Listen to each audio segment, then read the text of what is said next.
সর্ষে পোস্তর ঠিকানাতে এসে বাঙালি মুড়ি ভোজে মুজে যে যায় ভেতো বাঙালি।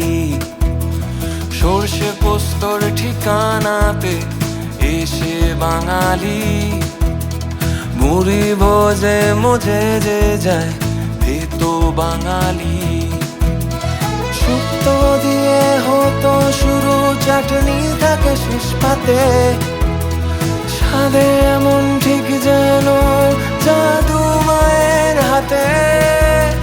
পাঁচ ব্যঞ্জনে আয়োজনে বাঙালিয়ানা মোড়া, সুস্বাগতম সবার সর্ষে পোস্ত রেস্তোরাঁ। পাঁচ ব্যঞ্জনে আয়োজনে বাঙালিয়ানা মোড়া, সুস্বাগতম সবার